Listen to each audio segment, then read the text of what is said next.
บ่สร้างเพิ่นก็สร้างเนาะโอ้พาสุดท้ายแล้วบ่แม่พาสุดท้ายเลยพี่น้องเนาะ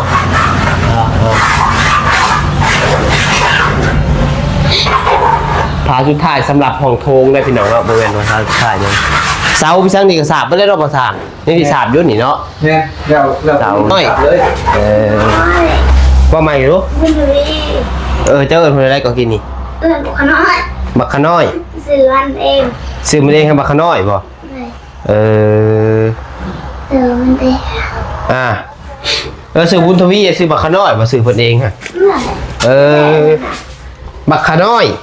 ใช้เพิ่นไปใช้เพิ่นไปเก่งเวทใช้ไปใช้เขาใช้เลยอย่างไว้โอ้ตอนนี้เห็นอาจจะไปถึงไปพูดยี่ป่ะลิ้นเนื้อสับเรียบไปเปิดเห็นอย่างไปเลยไปทางใดน่ะอย่างไปทางวัดไปทางวัด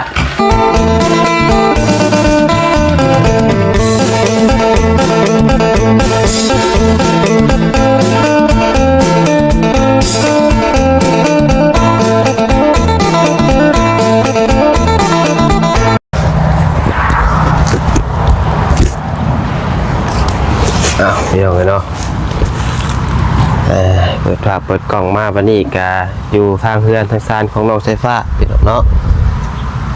พอดีว่าวันนี้กะกลับไว้พี่น้องเลยกลับไปก็ไปรอกับเพื่อนกับซานเดี๋ยวพี่น้องกลับไปเบิ่งเคสใหม่พี่น้องเนาะน้องพัดไซออกเตือนน้องไฟฟ้าวันนี้กะ4 โมงพี่น้องเนาะ4 โมง 3 โมง 3 โมงครึ่ง 4 โมงเลยแหละออกเตือนไฟฟ้าเนาะมาอัปเดตพี่น้องเบิ่งช่วงเที่ยงแล้วก็พอดีว่าเข้าไปหาทางครอบครัวน้องกิ๊กน้องยังแหละพี่น้องเนาะที่ว่าเข้าไปเมื่อวานนี้พี่น้องเลยเข้าไปก็มันก็มีหลายครอบครัวอยู่หันก็ได้แกพี่น้องเนาะที่ว่าเพิ่นยังขาดแคลนหลายสิ่งหลายอย่างพี่น้องเนาะยังถ่าหับกันช่วยเหลือแหละพี่น้องเนาะทางครอบครัวน้องเพิ่นกะคือว่าพี่น้องเลยคือน้องกิ๊กนี่กะเพิ่นกะไปอาศัยอยู่ที่ดินคนอื่นเนาะพี่น้องเนาะไก่ตนอยู่พี่น้องเลยแล้วก็อีกครอบครัวหนึ่งกะ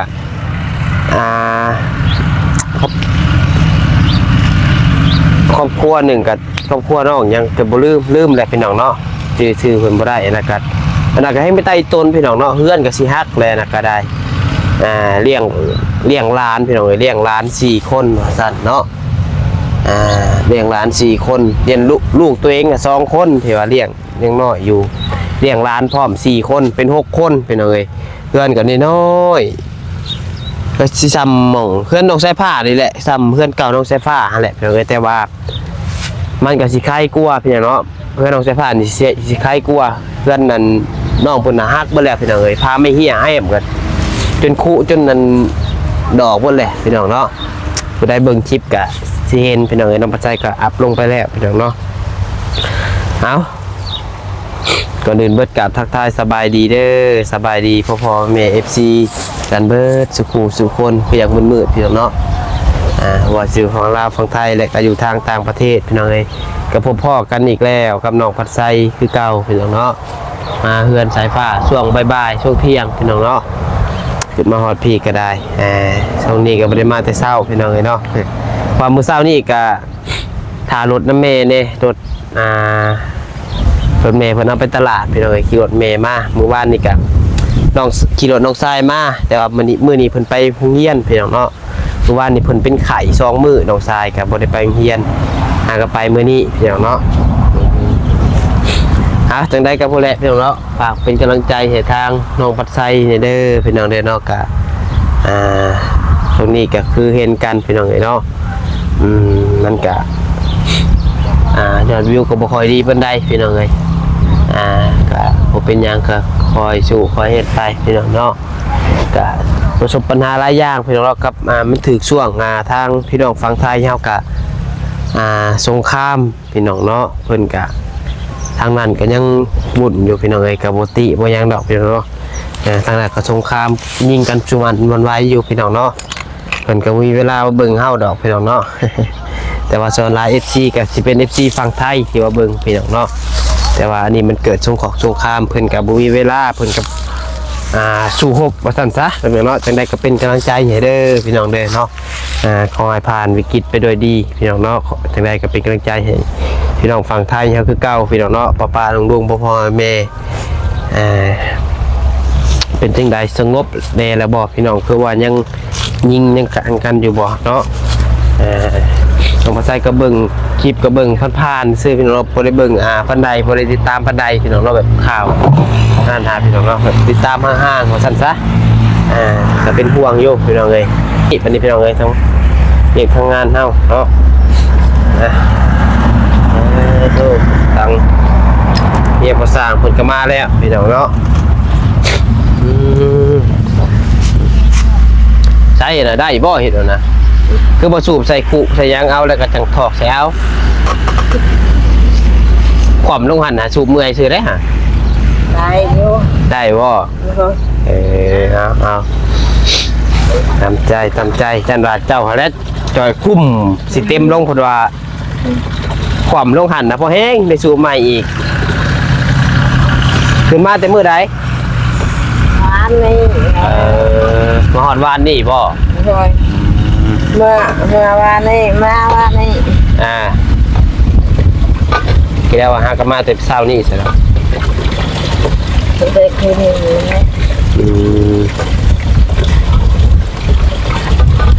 พอสิเต็มกระถังนี่บ่ได้ง่ายเนาะโอ้พอสิเต็มถังนึงบ่แม่นของธรรมดาแดดซ้ำเนาะมื้อนี้เนาะโดยใช้เด็กๆเฮาคือบ่ให้เพิ่นมาสูบซอยพากันไปสร้างไรเบิดแหละพี่น้องเนาะเด้อ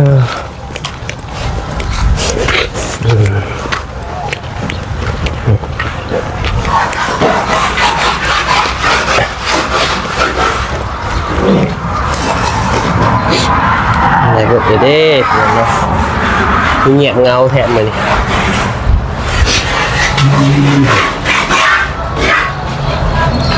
ทางบทสามปฏิสัตว์เนาะโอ้พาสุดท้ายนะบ่พาสุดท้ายเลยพี่น้องเนาะ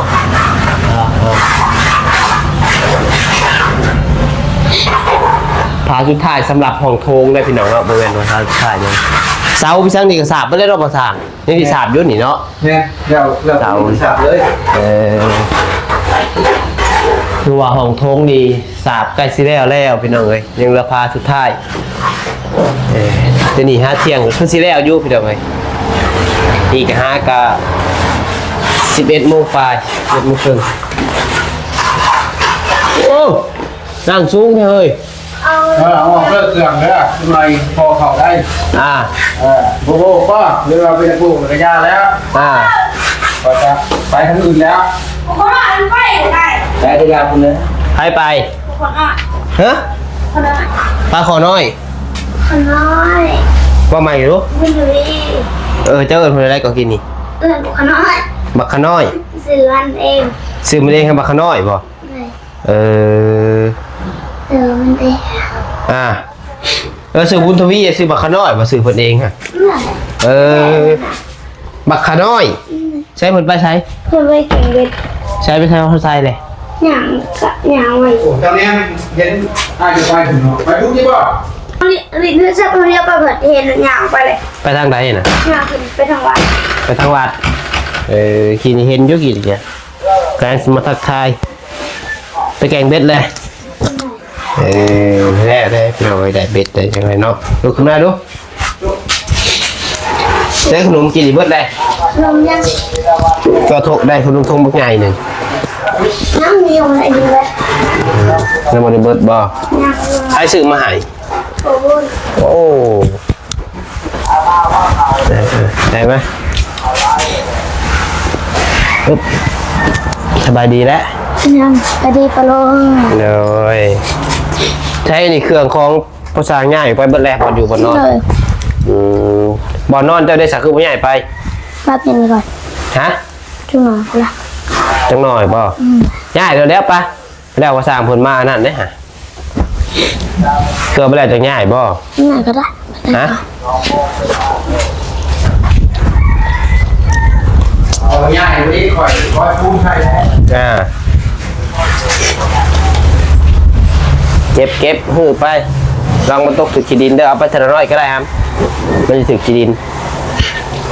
ล้มบ่ประตูล้มบ่อันยังบ่ล้มก็บ่เข้าไป บุรุษเป็นไง บ่ล้มบ่ได้บ่เพิ่นละจำไปก็ได้พอสร้างเพิ่นยังเฮ็ดเวียกอยู่พี่น้องเนาะ ไม่เอาบุรุษ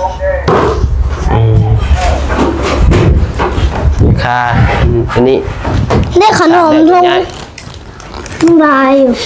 ฮะ ขนม ทงแซ่บบ่บ่ซื้อยังไงมาให้มื้อนี้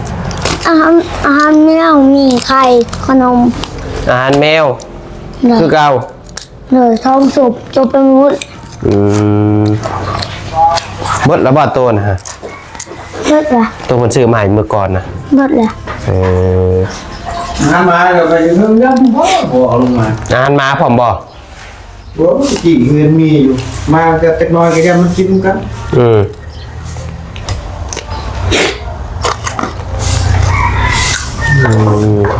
กระตารถเขาจะเพ่กระเล็กโค ฮะ กระตารถเขาจะเพ่ โอ้ยเขาไม่โบนี้นั้นนอกเหยียดเลย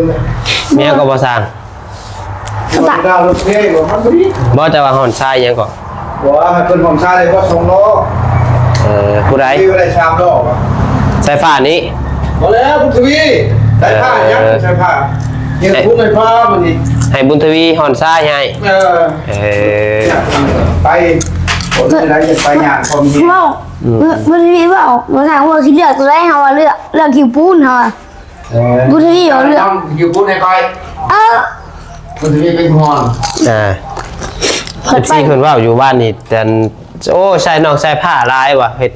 เวียกรักพุ่นว่ะก็ว่าเราใช้พี่น้องเพิ่นก็อยากเฮ็ดพี่น้องเอ้ยเพิ่นเฮ็ดแล้วเพิ่นก็อยากเฮ็ดเพิ่นอยากซอยพี่น้องเนาะแม่นอยู่เวียกนักเพิ่นก็บ่อยากได้เสร็จมืดดอกเนาะเฮ็ดแต่บางเทื่อก็ช่วงเขาถ่ายคลิปช่วงนั้นพี่น้องเอ้ย ต้นไทยกิฟต์มาแล้วคือแบบนี้แล้วผมมันนอนนี่ครับผมยังกู้ได้ แม่น คัดกันมาแล้วทำชี้มาหมดแล้วถึงสิกู้ โดยบางคนเพิ่นบ่เข้าใจพี่น้องเนาะเพิ่นว่ามีแต่ว่าให้น้องเฮ็ดเวียกเบิดมื้อเว้นบ่แม่นพี่น้องเนาะเพราะว่านี่จะเฮ็ดเวียกฮอดบ่ชั่วโมงเนาะแต่ก็ใกล้ละคิวที่เบิดมื้อแม่นบ่ล่ะวันไหนจือว่าต้องการเห็นเนี่ยคอยจือเล็กไป สิตอนนั้นถ่ายคลิปหันแม่นบ่เฮ็ดเวียกฮะแต่ว่าเพิ่นก็เฮ็ดซอยอยู่แล้วเฮ็ดซอยพี่น้องเนาะก็แม่นว่าลิ้นเบิดมื้อเว้นดอกเฮาก็บ่แม่นให้น้องเพิ่นเฮ็ดเวียกเบิดมื้อ นี่ครับปั่นปูนอันนี้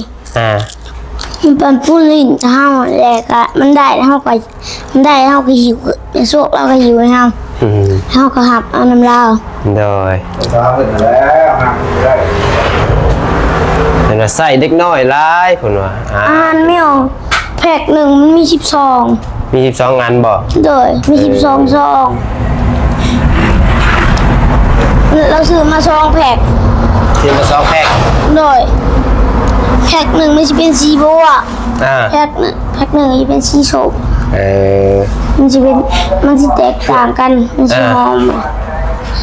พุทธวีอะไรอาหารแมว เครื่องบ่สร้างง่ายพี่เบิดแล้วติอันนี้บ่อาหารแมวอ่ะ โดย จะจับเบิ่งดูน่ะ นี่จะว่ามันแตกต่างกันหมด อาหารแมวกินรู้ลีเนาะ มันแตกต่าง ซองเท่าไรกับซอง20,000บ่ โดย เนาะ 2แพ็คนี่4แสน 2แพ็ค400,000 เลย แพ็คหนึ่งซอง แพงคนอาหารข่อยว่าแล้วคนหักแมวเพิ่นว่าเพิ่นก็หักแมวหักหยังเป็นอะไร แพ็คหนึ่ง ต้องนุ่มไม่ใช่เก็บไปถิ่มแต่ว่าใครกินน่ะ พุทธวีเด้อ จอยหมุดจื้อชุดเจ้าเองแล้วบัดเจ้านอนน่ะ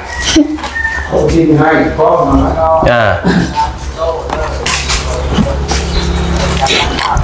ดูหมด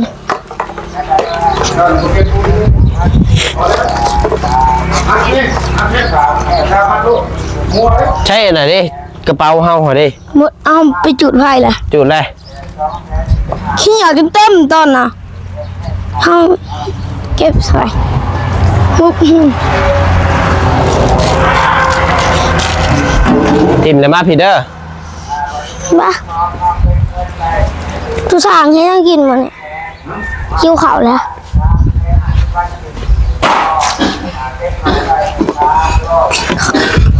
เอาพี่ก่อนยังหิวข่าวแล้วบ่ เลยโอ้เลือดแป้ง ฮะ ช่างว่าได้ใช้เลือดแป้ง เห็นเลือดแป้ง เลย โอ้ได้เลือดแป้งมาใส่ เอาไปซื้อเป็ด เอาพี่ เอาไปซื้อเป็ดกระตารถเอาจนหัก จะไปซื้อ เลย ไปซื้ออยู่ไส อยู่เห็นป่าเฮากระตาเฮาขี่รถถีบไปเฮาขี่รถถีบไปเอาเป็ด เออ ซื้อเอาแล้วก็ มื้อใดน่ะ มื้อนี้ได้มาเช้าที่ จะขี่ไปผู้เดียว เลย โอ้เก่งแท้ ถีบไปเอาเอง ขี่เป็นเลยอยู่ใช่เกินป่า อันเดียเนี่ย เกินตัวนี้ฮะ เลยเอาแต่ข้างหน้าไว้ ขี่ในข้างหน้าไปเลย เลย เก่งกะลีตัวเนาะสมเซยเบิ่งกะโลกอะได้แล้วพี่น้องเนาะกะโลกอะไรเนาะสียังไงเพิ่นพูดอยู่บ่ สีเหมือก ฮะ หมอกหน่อยหนึ่ง สียังก็ นี่กูหมอกหน่อยหนึ่งมันแบบสีเทา คล้ายๆสีเทาบ่ เลยกระโหลกมันสีบ่ผืดมันสีบ่ผืดแฮง กะโลของนอนเด้เนี่ยกะโลของน้ำคันกะโลของน้ำนี่สิพืชพี่น้องเนาะอันนี้มันก็สินอนชิ้นนั่นเด้ ไอ้ไม่สิผืดมันบ่แม่นกระโหลกไม่ เป็น ได้ กะโลของน้ำแหละสีมอนพี่น้องเนาะเอฟซีว่าผู้กะโลของน้ำน้ำเด้อว่าโอ้ยพี่น้องเอ้ยขนาดกะโลอันห้องนอนนี่ยังปูแต่2ห้องบ่ได้แม่นปูเบิดพี่น้องเนาะจังมันแตกได้ทำบ่ลิน บ่อยากทำมัน จังมันแตก ห้องเฮาอันนี้ ลุงเจ้าบ่ เลยเฮาสิใช้ห้องเฮาแหละ ไปใช้ของเจ้า เฮาสิคนไปเองมัน มื้อนี้ เลย เฮ้ยเพิ่นยังบ่ได้ติดง่ายเพื่อเพิ่นสาบแล้ว มื้อแรงสิเก็บเอาบ่แล้วเขานี่ล่ะ อ่า สิมานอนห้องนี้มื้อแรงจะภาษา มื้อแดงสิมานอนห้องนี้ โดยภาษาว่าสิมื้อหากิน มากินใช้ เราว่าสิมื้อหาการป่าเบิ่งเอาพี่น้องเราว่าสิมื้อใส่หม้อ สิเก็บข้าวเก็บหยังออกบ่เก็บออกจังได๋มันยังบ่ได้สาบยังบ่ได้เทพื้นหรอว่าเขาก็เต็มอยู่ญาติไปไหว้ของเจ้าบ่เขา พี่น้องเฮามันก็เปื้อนคือเก่า ใหญ่ไหว้ใช่จ้ะไหว้ของทงนี้ ให้แม่นติ มีใครได้มาหามานี่ มื้อนี้มันเข้าไปบุญเนาะ ไม่ได้เข้ามาบุญนะ โดยแล้วก็บ่จาน แล้วก็เจ้า3คนได้มามัน แล้วก็3 คน เลยคนนั้นก็โลแก้วก็ยังบ่ทันมา อ่า โลแก้วมาบ่รีมคืน เมื่อคืนนี้ฮะ โดย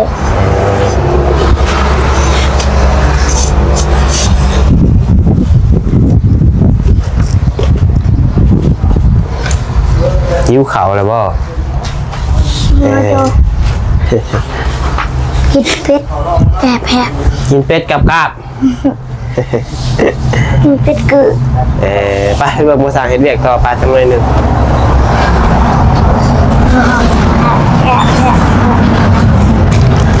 ขนม เดี๋ยวเนาะเพื่อใกล้เข้ามาแล้วสำหรับเพื่อนน้องสายฟ้าก็ได้ แล้วก็มีบ่ แรงบ่ ได้ มีแหละติคักแล้ว ขึ้นก่อนหอมขึ้นขอแซ่บ ฮะ มันขึ้นกับคนแซ่บตรงนี้กิน ต้มกระไผ ต้มปลานิ้วมีไอบี้ โคตรแซ่บบ่ แล้วก็บุญทีวี5 4คนเลย แล้วทางเราขายเวียกเราได้กินน้ำ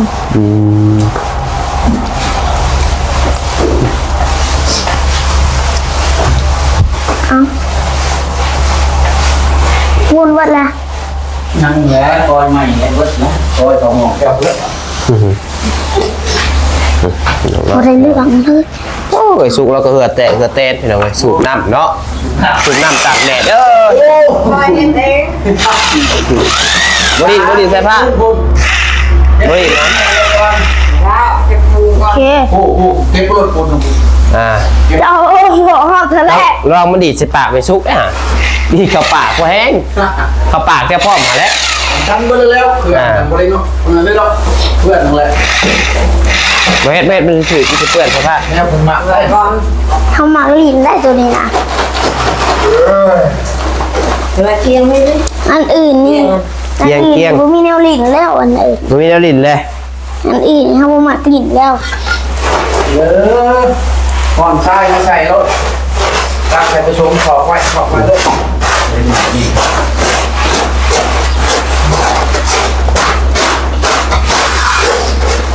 นายชี้ว่าวันใส่โอ้ใส่ผ้านี่เรียบแคบ ดีแล้วงานเขาประชาชนแล้ว งานเขาก็บ่เข้า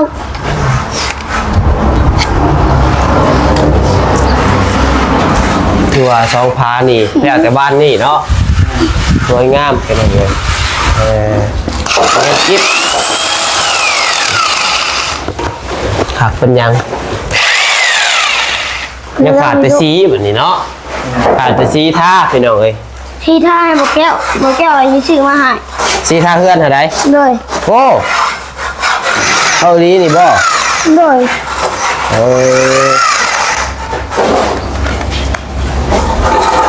บ่แก้วมีงบบ่ บ่แก้วว่าได้สิเอาเงินเราเองซื้อมาให้ โอ้คือมาดีแท้ถ้าถูกน้ำแล้วซะเบิดเทือนนี่ไร โดยแล้วไอ้ท่าสีของน้ำ ถ้าสีของน้ำพร้อม โดย อ๋อ โอ้ยบอกขึ้นไปเด้อประธานสีเด้อประธานเด้อประธานแล้ว โดยโอ้ขนาดนั้นถ้าถูกน้ำแล้วเนาะสีกระมวลถือได้พี่น้องเอ้ยคือบ่แก้วนี่ก็ใจบุญใจดีเติบพี่น้องเขาเอาเงินตัวเองกันเนาะ แกไปลูกแก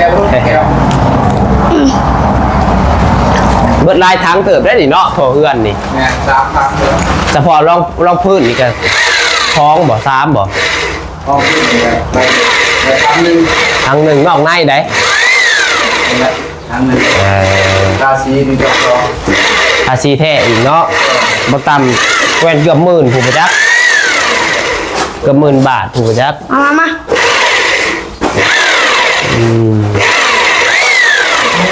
คือใครนี่ อย่างแน่ผู้ ลูกกับแม่คนนี้ลูกมากแม่